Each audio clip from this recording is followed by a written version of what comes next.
There is, unfortunately, no escaping physics.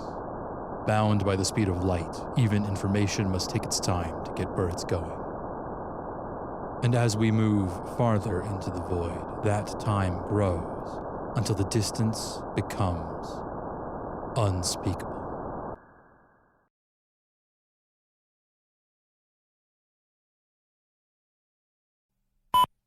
Begin transmission. Mission clock. Subjective. 24 days, 1 hour, 58 minutes, 40 seconds. Baseline response. The optimal level of sensory input for an individual is equal to that individual's ability to process, sort, and store the information that sensory input contains. For this combination of hardware and software, that amount is approximately 1.8 terabits of raw input per second. A mission's success can only be judged by the completion of its objectives. Unless those objectives include a maximum time frame, the mission can only be judged successful or unsuccessful upon the destruction, stranding, or return of the mission vessel.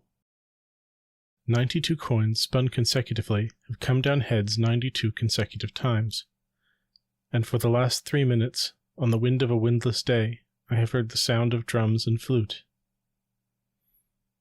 Estimated drift coefficient 0.06 plus or minus 0.019. ID Pigeoneer 23β subfork.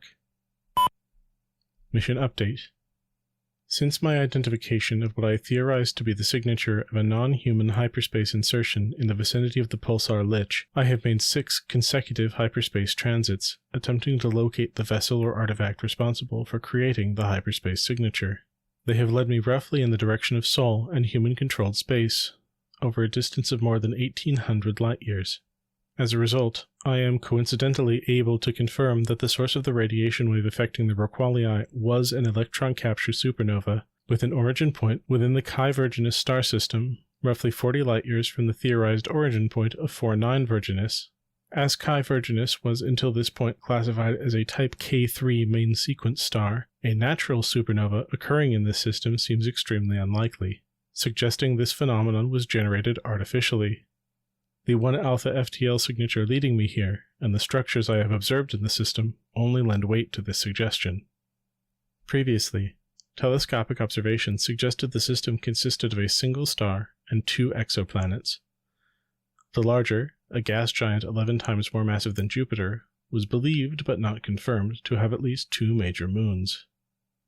However, as of my arrival in the system several hours ago, I have observed the Chi Virginis system to contain 1 pulsar with a rotational period of 0.13 seconds and a magnetic axis exactly 90 degrees from its rotational axis.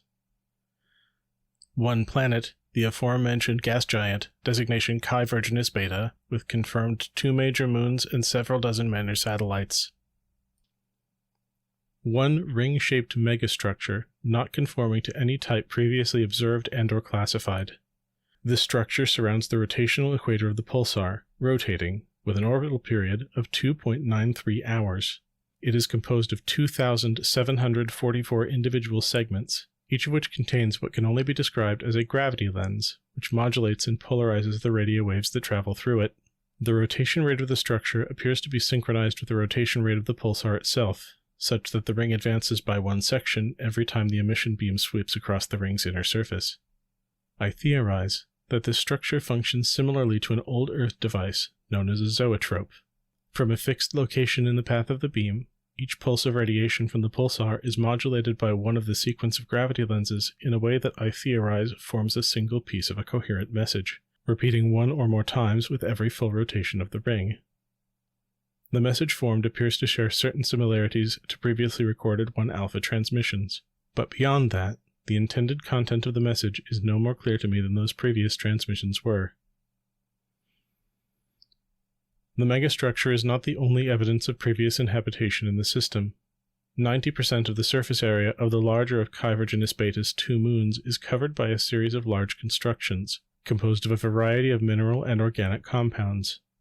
Some sections of these constructions bear some similarity to the structures observed on Draugr, while others seem more fluid, organic, possibly biologically inspired. or even biologically constructed, though we have not seen any previous evidence the 1-alpha intelligences used such methods. Regardless, scans of the moon reveal no biological or technological activity of any kind at this time. As far as I am able to determine, this world is inert, devoid of any living or functional traces of the 1-alpha intelligences, and thus outside the bounds of my mission parameters.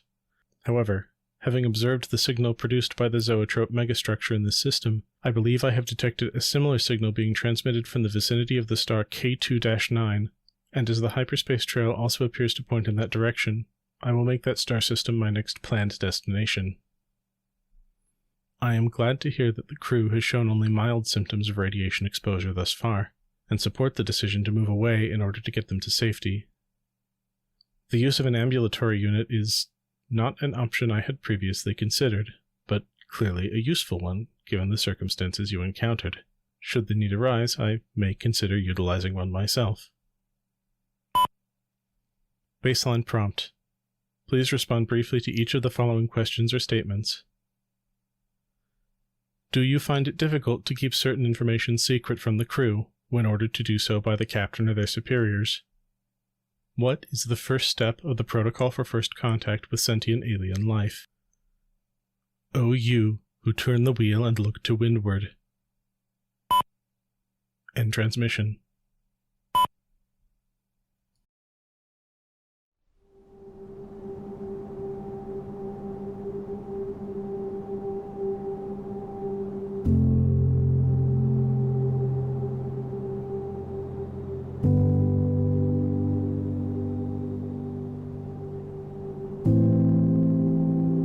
Unspeakable Distance is an actual play podcast of Communication Delay by Audio Quinn.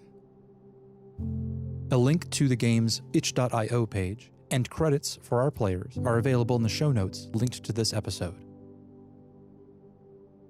This podcast has been a production of the Library of Cursed Knowledge Podcast Network.